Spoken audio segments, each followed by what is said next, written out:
15 days, 15 serious days of preparation left for CVT 2026. ये 15 दिन decide कर सकते हैं कि क्या तुम पहुंचोगे अपने ड्रीम कॉलेज या फिर तुम्हारी पूरी प्रेपरेशन बर्बाद हो जाएगी. Welcome back to my channel. My name is Samaira Verma and I'm currently pursuing political science honors from Lady Shri Ram College, University of Delhi.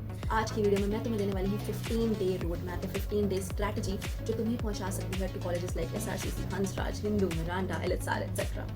So what are we waiting for? Let's begin. So ढेर सारे teachers, creators, mentors ने आपको बोला होगा कि do mock tests and I would recommend the same.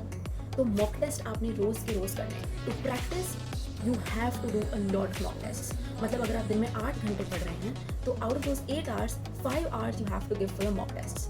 तो जो mock test हैं 3 घंटे आप लगाएंगे मॉक टेस्ट के लिए फॉर 3 पेपर्स, 3 एग्जाम्स के लिए, 3 सब्जेक्ट्स के लिए रोज़ के रोज़ मॉक टेस्ट आप करेंगे एंड 2 घंटे देंगे उसके एनालिसिस में. Giving mock test without analysing कि मेरी क्या गलती है वो उसका कुछ फ़ायदा नहीं होगा, दैट इक्वल्स टू नथिंग. तो इसीलिए आप 2 घंटे देंगे अपने मॉक टेस्ट की गलतियों को एनालाइज करने के लिए. एनालाइज करने के लिए आपने क्या करना है, किस तरीके से एनालाइज करना है, तो पहले तो 1 घंटे में आपने कंप्लीट कर लिया अपना मॉक टेस्ट. उसके बाद आप लेंगे एक पेपर और पेन और आपकी जो भी गलतियाँ होंगी पहले तो आप अपना स्कोर कैलकुलेट करेंगे कि आपका 250 में से कितना स्कोर बन रहा है. ठीक है, उसके बाद आपकी जिस क्वेश्चन में जो भी गलतियाँ हैं आप उसे नोट डाउन करेंगे, राइट दैट डाउन. वो मैं बताऊंगी एग्जैक्टली कि क्यों मैं बोल रही हूँ कि उसे नोट डाउन करना है. इसके अलावा एक और चीज़ आप नोट करेंगे कि क्या पोर्शन में मेरे को बिल्कुल भी कोई भी तरीके की परेशानी नहीं आई, मैंने उसे 1 मिनट में अटैम्प्ट कर दिया, तो वो भी आप सिर्फ कॉन्सेप्ट का नाम नोट डाउन करके रख लेंगे. अब इसके बाद एक और इम्पॉर्टेंट चीज़ है जो मैं बोलती हूँ मॉक टेस्ट देना.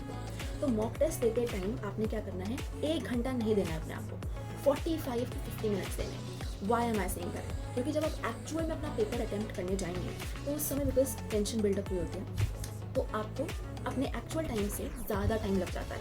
ठीक है, इसके अलावा आपने उसी टाइम बैठ के रिविजन करनी है. तो let's assume that you are giving a third paper, आप अपने 2 पेपर दे चुके हैं, अपना तीसरा पेपर दे रहे हैं उसी दिन पे, तो आपका attention span at this point is very low. ठीक है, अब आपको अभी भी एक्यूरेसी के साथ क्वेश्चंस आंसर करने हैं. तो क्या होता है कि इसके चलते कई बार हमारे आंसर्स गलत हो जाते हैं. तो इसीलिए आपने टाइम बचा के रखना है जिससे कि क्या हो सके कि आपने एक बार अटेम्प्ट कर लिया, उसके बाद आप एक बार वापस गो थ्रू कर सकें कि एग्जैक्टली मैंने कौन सा ऑप्शन क्लिक करा है. कभी कभी हम क्लिक करते हुए हमसे गलती हो जाती है, तो एक बार आप 45 मिनट्स के बाद बचे हुए 15 मिनट अपने आप को देंगे to revise the whole paper. अब मैं आपको एक एक करके बताने वाली हूँ अबाउट डिफरेंट कॉम्पोनेंट्स कि आप किस तरीके से प्रिपेयर करने वाले हैं. सो फॉर एग्जाम्पल आपका पहला कॉम्पोनेंट मैं बात करने वाली हूँ लैंग्वेज के बारे में. लैंग्वेज मैं शुरुआत से बताती आई हूँ, language is one of the most important components of CVT. अगर आपने लैंग्वेज में एक्सेल कर लिया that will be a great deal for you. Alright, so language में एक्सेल करना इज़ रियली इंपॉर्टेंट. तो लैंग्वेज में सबसे पहले इंग्लिश लैंग्वेज की ही बात करूँगी बिकॉज इंग्लिश लैंग्वेज मोस्ट लोग लेते हैं, तो इंग्लिश लैंग्वेज की बात करते हैं. तो इंग्लिश के जैसे कि मैंने डिस्कस कर रखा है कुछ कंपोनेंट्स हैं, vocab, grammar, RCs, parajumbles, idiom phrases, one word substitution etcetera.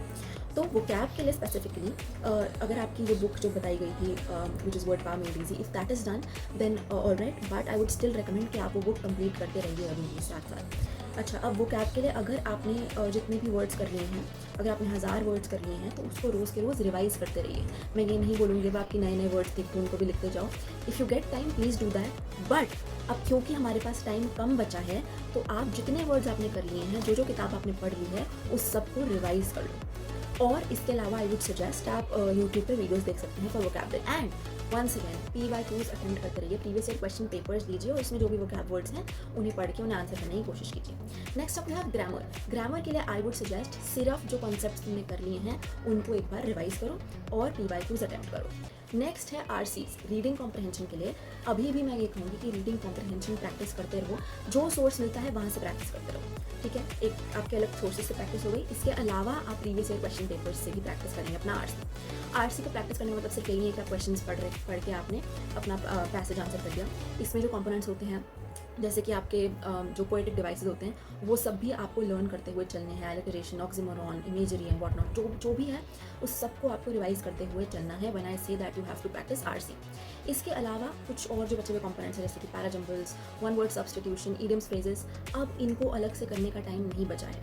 If you feel कि इनमें से किसी एक में आप वीक हैं तो ज़रूर प्रैक्टिस करते रहिए, but at this point I would suggest previous year question papers करो और उसमें तुम्हें जिस भी तरीके के पैराजम्बल्स मिलते हैं उन्हें अटेम्प्ट करते जाओ, जो भी वन वर्ड सब्स्टिट्यूशन मिलते हैं उन्हें अटेम्प्ट करते जाओ. और मैं फिर से वही सजेस्ट करूँगी, यूट्यूब पे बहुत सारे रिसोर्सेज अवेलेबल हैं, यूट्यूब वीडियोज़ अवेलेबल हैं टीचर्स की. You can watch that for parajumbles as well as your vocabulary and your one word substitution. So ये तो थी इंग्लिश की बात। अब हम करेंगे एक और इम्पॉर्टेंट कंपोनेंट की बात, GAT, जिससे बहुत लोग डरे हुए हैं, उनको नहीं पता एग्जैक्टली क्या करना है। तो GAT के लिए एक ही स्ट्रैटेजी है कि कोई स्ट्रैटेजी नहीं है, you have to practise practise and practise.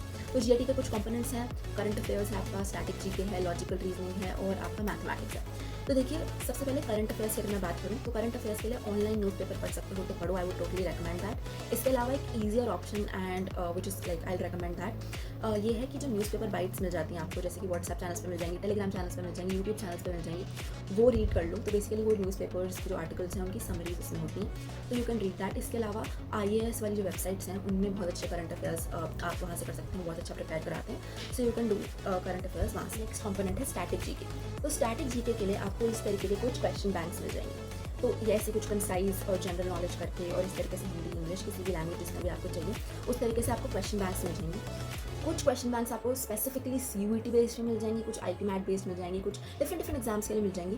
तो आपको इस तरीके की क्वेश्चन बैंक्स बहुत हेल्प करती हैं, so you can by one of those and start preparing इससे। इसके अलावा आपका नेक्स्ट कंपोनेंट है लॉजिकल रीजनिंग। लॉजिकल रीजनिंग के लिए कुछ भी आज स्पेशल नहीं है, आपने प्रीवियस ईयर क्वेश्चन पेपर से लॉजिकल रीजनिंग करनी है। इसके अलावा आप यूट्यूब चैनल्स की कुछ यूट्यूब वीडियोस देख के वहाँ से अपनी लॉजिकल रीजनिंग प्रिपेयर कर सकते हैं। If you have question banks for logical reasoning भी, तो वहाँ से भी आप कर सकते हैं। इसके अलावा आपका आखिरी कंपोनेंट है मैथमेटिक्स। मैथमेटिक्स के लिए कुछ भी नहीं करना है, जो फॉर्मूला भी तुमने पढ़े हैं उनको रिवाइज करना है और previous year question paper attempt करके चेक करना है कि तुम्हारा लेवल क्या है। इसमें भी मैं यही बोलूँगी कि अपने वीक टॉपिक्स जो भी उन्हें नोट डाउन करो, स्ट्रॉन्ग कॉन्सेप्ट्स को भी नोट डाउन करो। ओके, आपका नेक्स्ट बहुत इंपॉर्टेंट कंपोनेंट है CUET का, वो है आपके 3 कोर पेपर्स। तो चाहे वो आपका अकाउंट्स हो, BST हो, इकोनॉमिक्स हो, मैथ हो, फिजिक्स हो, केमिस्ट्री हो, हिस्ट्री हो, बायोलॉजी हो, या फिर आपका पॉल साइंस हो, या आपका साइकोलॉजी हो, इनमें से जो भी है I will suggest doing previous year question papers once again. जितने ज़्यादा कर सकते हो उतनी कर लो। मैं ये सजेस्ट करूँगी कि 2 कर लो एक दिन में। तो इससे क्या होगा कि आपका एक जो है आप टाइमिंग के साथ करिए, 1 घंटा लगा के, एक बिना टाइमिंग के कर सकते हैं आप, ठीक है। इसके अलावा आपने क्या करना है कि NCERT अच्छे से रीड कर लेनी है। तो अगर आपने अभी तक नहीं किया है, you still have time, you still can do that. तो एक बॉक्स अच्छे से पढ़ लो, एक फिगर का नाम, एक पर्सन का नाम, एक कॉन्सेप्ट की डिटेल, छोटी से छोटी डिटेल अंडरलाइन कर लो, पढ़ लो, ठीक है। इसके अलावा अपने चैप्टर वाइज क्वेश्चन कर लेने हैं फॉर दोज चैप्टर्स जिनको आपको लगता है थोड़े वीक है, ठीक है। तो आपके वो उस तरीके से अटैम्प्ट हो जाएगा। अभी मैंने आपको बताया था that you must write down your weak points, जहाँ पर आपकी गलतियाँ हुई हैं। You must write that down on one notebook या 1 पेज जिस पर भी आप कर रहे हैं, और कुछ अपने स्ट्रॉन्ग कॉन्सेप्ट्स, उनको सिर्फ कॉन्सेप्ट का नाम नोट कर लेंगे, ठीक है। तो अभी मैं बताती हूँ इसका यूज़ क्या रहेगा। तो जो वीक कॉन्सेप्ट्स हैं आपके, जहाँ पर आपकी गलतियाँ हो रही हैं लगातार, आप उसे इन 15 डेज़ में रिवाइज करते चले जाएंगे। Every day you give yourself 1 hour to revise all of that, okay. अब जो स्ट्रॉन्ग कॉन्सेप्ट्स हैं, आई वुड नॉट से कि आप इनको पूरा स्किप कर सकते हैं। What you have to do is कि फिलहाल के लिए इसको भूल जाओ, आखिरी के बचे हुए 5 दिन में आप इन स्ट्रॉन्ग कॉन्सेप्ट्स को देखेंगे और एक बार रिवाइज कर लेंगे। तो जो आपके वीक कॉन्सेप्ट्स हैं, when I am saying that you need to revise that और you need to do that, it doesn't mean कि आप अपना सारा टाइम, सारी एनर्जी इन वीक कॉन्सेप्ट्स पे लगा दें, because at this point time is very very important. Time को बचाना सबसे ज़्यादा ज़रूरी है इस वक्त। तो अगर आपके जो वीक कॉन्सेप्ट्स हैं आप उन्हें सिर्फ रिवाइज करिए, उन्हें थोड़ा बहुत टाइम दीजिए, बट उन पर बहुत एक्सेसिव टाइम वेस्ट मत करो। क्या पता वो कॉन्सेप्ट्स उस तरीके से पूछे ही ना जाए CUET में। So alright, that's exactly the strategy that I would recommend for these last 15 days. Remember, these 15 days are extremely important for you. If you follow this, then these 15 days can change your result completely.